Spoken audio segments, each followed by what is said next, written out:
అందరికీ నమస్కారం. నేను మీ కిరాకర్పిని. వైఎస్ఆర్సీపీలో నిబ్బా అంటే ఎవరబ్బా అనుకున్నా, ఇప్పుడు దొరికాడు. ఆయన మాట్లాడుతున్నాడు, ఏంటో ఒకసారి విందాం. చెంప దెబ్బ అనుకోండి, మెట్టు దెబ్బ అనుకోండి, పడేది ఏమో తెలుసా? ఈ వైన్ షాప్ల కాడనే. వైన్ షాపులు వచ్చినాయి, ఇంకా మన గల్లాపేట నిండుతుంది, మన జోబులన్నీ నిండుతాయని అందరు వేసినారు ఆ టెండర్లు. నీకు 10 రూపాయలు ఇచ్చినాయి అనుకో, ఇద్దరిని తినమంటే ఎంత తింటాడు? ఒక్కొక్కడు 5 రూపాయలు తింటాడు. కానీ 10 రూపాయలు ఇచ్చి 10 మందిని తినమంటే ఒక్కొక్కరికి 1 రూపాయి వస్తుంది. ఇక్కడ నిబ్బా, వైఎస్ఆర్సీపీ నిబ్బా బైరెడ్డి సిద్ధార్థ రెడ్డి మాట్లాడుతున్నాడు. ఏం మాట్లాడుతున్నాడు అంటే, ఫస్ట్ దెబ్బ టీడీపీ వాళ్ళని కొట్టేది వైన్ షాపులు తీసుకున్న వాళ్ళు అంటున్నాడు. ఈడ బైరెడ్డి సిద్ధార్థ రెడ్డి చదువుకోలేదు అని స్పష్టంగా తెలుస్తుంది. ఎక్కడైనా వైన్ షాపులు ఇచ్చేటప్పుడు, టెండర్లు వేసేటప్పుడు ఏరియాకి ఎన్ని ఇవ్వాలి, ఒక ట్రాక్ ఉంటది, ఒక సర్వే ఉంటది, దాన్ని బట్టి ఇస్తారు. మనం ఎంత పెట్టుబడి పెట్టామో దాన్ని బట్టి ఆదాయం వస్తుంది. అదే తప్ప నెల్లూరు కానీ, కర్నూలు కానీ, అనంతపురం కానీ, చిత్తూరు కానీ, గుంటూరు కానీ, విజయవాడ కానీ అందరికీ ఒక్కొక్క జిల్లాకు ఒకరికి ఎవరు, ఒక్కొక్క ఊరికి ఒక్కొక్కరికి ఎవరు, దానికి ఒక సర్వే ట్రాక్ ఉంటుంది, దాన్ని బట్టే ఇస్తారు. అంతే తప్ప జిల్లాకి, మండలాకి, తాలూకాకి పూర్తిగా ఒకరికి ఇచ్చి ఒకరినే తినమని, ఒకరిని ఆదాయాన్ని అర్జించమని చెప్పరు. ఏడా బైరెడ్డి సిద్ధార్థ రెడ్డి ఒకటి గుర్తుపెట్టుకో, ఫస్ట్ మెట్టు దెబ్బ తినేది, చెప్పుతో చంప దెబ్బ తినింది ఎవరు అంటే వైఎస్ఆర్సీపీ హయామే. మీరే దెబ్బతిన్నారు. సంపూర్ణ మద్యపాన నిషేధం చేస్తాం, పూర్తిగా మద్యం లేకుండా చేస్తామని చెప్పి చెయ్యకపోగా నాసిరకమైన జగన్ బ్రాండ్లు అప్లై చేశారు. బూమ్ బూమ్ బీర్లు, 3 క్యాపిటల్స్, స్పెషల్ స్టేటస్.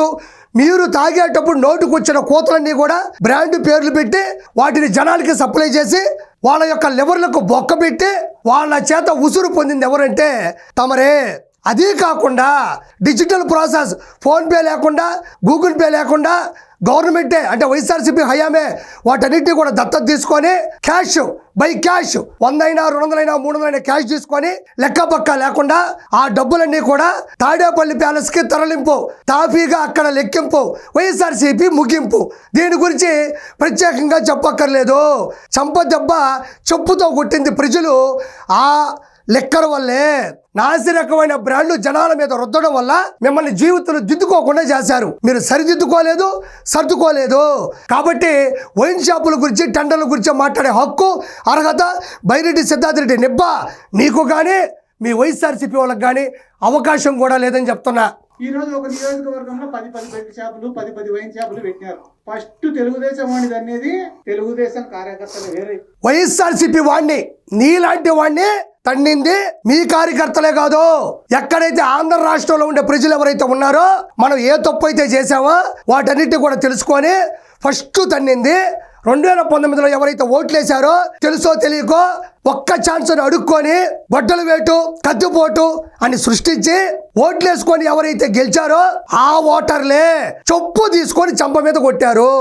ఆ చంప ఈ చంప అదరు కొడితే లోపలుండే పొళ్ళు కింద పడితే ఏరుకోవడానికి ఇప్పటికి కూడా టైం దొరకట్లే. కాబట్టి వైన్ షాపుల గురించి, టెండర్ల గురించి మాట్లాడే హక్కు నీకు లేదు.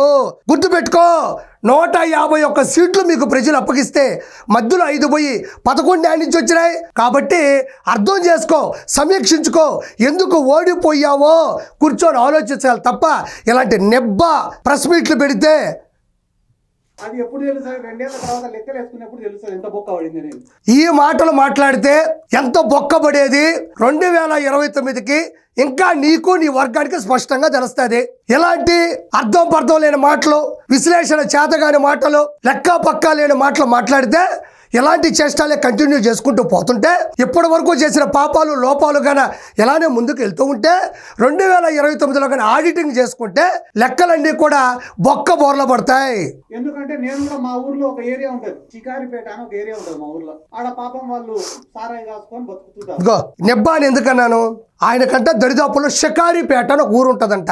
ఈయన అప్పుడప్పుడు షికారుకి వెళ్తుంటాడు. అంత టిక్ టాక్ స్టార్ కదా, యూట్యూబ్లో కామెంట్లు పెట్టించుకోవడం, బూతులు తిట్టించడం, ఈయనకి ఫ్యాన్స్ ఉన్నట్టు, ఫాలోయింగ్ ఉన్నట్టు ఒక ఆఫీస్ మెయింటైన్ చేయడం, సజ్జల భార్గవ రెడ్డి, రామకృష్ణారెడ్డి వాళ్ళ యొక్క ఆశీస్సులతో ముందుకెళ్ళడం ఇతనికి బాగా వెనతో పెట్టిన విద్య.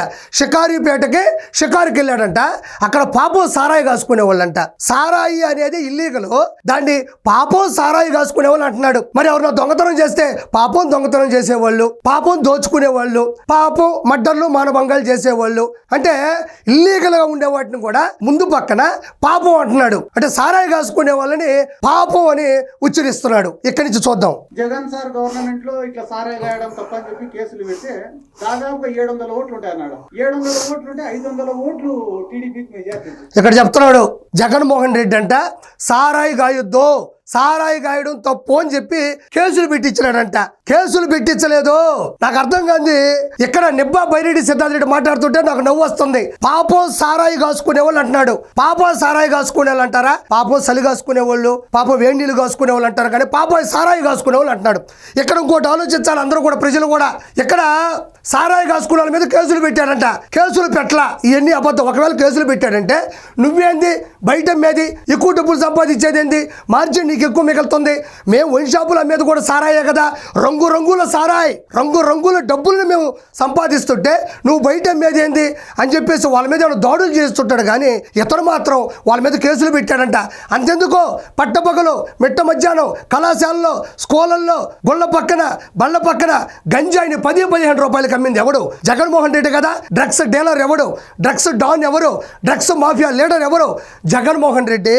అక్కడ గంజాయి అతి తక్కువ ధరలో పెంచి పోషించి జనాలని మభ్యపెట్టి చంపేస్తా ఉంటే సారాయిని ఎందుకు ఒప్పుకుంటాడు? ఇదే బైరెడ్డి సిద్ధార్థ రెడ్డి అప్పట్లో SAAP chairman, sports authority of Andhra Pradesh chairman. ఇతను చైర్మన్ గా ఉన్నప్పుడు పైన ఉన్నది ఎవరు? ఆర్కే రోజా, క్రీడా శాఖ మంత్రి. వీళ్ళిద్దరూ కలిసి దోచుకుందాం ఇవన్నీ కూడా పెంపొందించింది వీళ్ళిద్దరే.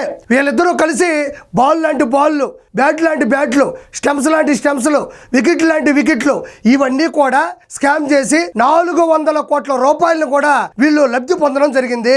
దీని మీద కూడా ప్రత్యేకమైనటువంటి విచారణ జరుగుతుంది. మనోడిని మామూలుగా చెక్కరు, శిలలపై శిల్పాలు చెక్కినారు. ఈసారికి చెక్కబోయే అందమైన శిల్పం ఎవరు ఉన్నారంటే ఈ బైరెడ్డి సిద్ధార్థ రెడ్డి. ఇతను వచ్చి ఇక్కడ నీతి వాక్యాలు చెప్తున్నాడు. కాబట్టి ప్రజలందరూ కూడా అర్థం చేసుకోవాలి, ఇలాంటి వాళ్ళు సభ్య సమాజానికి కూడా చాలా ప్రమాదకరం. కాబట్టి మాట్లాడేటప్పుడు కొంచెం అర్థం చేసుకొని మాట్లాడు. నేను అడిగిన ఏరా ఇన్ని పథకాలు ఇచ్చినారు, మీరందరూ పేదరికంలో ఉంటే కూడా ఇన్ని స్కీమ్లు ఇచ్చినాడు జగన్ సార్, ఏరా 500 మెజార్టీ ఇచ్చినారా మీరు టీడీపీ వాళ్ళకంటే? అన్న మమ్మల్ని సారాయి కాసుకొనిలే, అందుకే మేము బెయిల్ అయ్యి సార్ అంత మూకుముడిగా టీడీపీకి వేసినాము అన్నారు. సర్లే మొన్న ఒక కోర్టు వాయిదా ఉంటే పోతేనే పలకరించేదానికి వచ్చినారు. ఏరా ఇప్పుడు ఈ గవర్నమెంట్లో సుఖంగా ఉండారా అని. ఊర్లోనే ఎవరం లేమన్నా అని. ఎందుకు రా అంటే 99 రూపాయలకే మందు దొరుకుతుంటే ఇంకా సారాయి తాగేటోడు ఎవడన్నా? బా ఏమి రాసినాడయ్యా డైలాగా. అంటే చివరిలో దాన్ని క్లాప్స్ కొట్టాలి ముందే చెప్పేశాడు. అంటే సారాయి మేము అమ్ముకోలేకపోతున్నాము, 99 రూపాయలకే మందు దొరికిపోతుందని చెప్తున్నాడు. అసలు ఎవరినైనా పర్యవేక్షించాలన్నా, పరిశీలించాలన్నా, వెళ్ళి కలవాలన్నా ఎవరిని కలుస్తారు? రోడ్డు పక్కన పళ్ళు, లేకపోతే పలహారాలు, లేకపోతే మొక్కలు, చెప్పులు కుట్టుకునే వాళ్ళు, కరీస్ పాయింట్ పెట్టుకునే వాళ్ళు, లేకపోతే నర్సరీ పెట్టుకునే వాళ్ళు, వాళ్ళ దగ్గరికి వెళ్ళి కలుస్తారు. కానీ ఈయన సరదాగా షికారుపేటకి వెళ్ళి షికారుగా సారాయి అమ్మే వాళ్ళ దగ్గరికి వెళ్ళి అడుగుతున్నాడంట. ఏమరా మీ బతుకు తెరువు బాగుందా, జీవనాధారం బాగుందా, మీకు డబ్బులు మిగులుతున్నాయా లేదా అని ఇల్లీగల్గా పనిచేసేటువంటి సారాయి స్పిరిట్కి సంబంధించినటువంటి షాపుల దగ్గరికి వెళ్ళి అడుగుతున్నాడంటే ఈ నిబ్బాకి తెలివితేటలున్నాయా?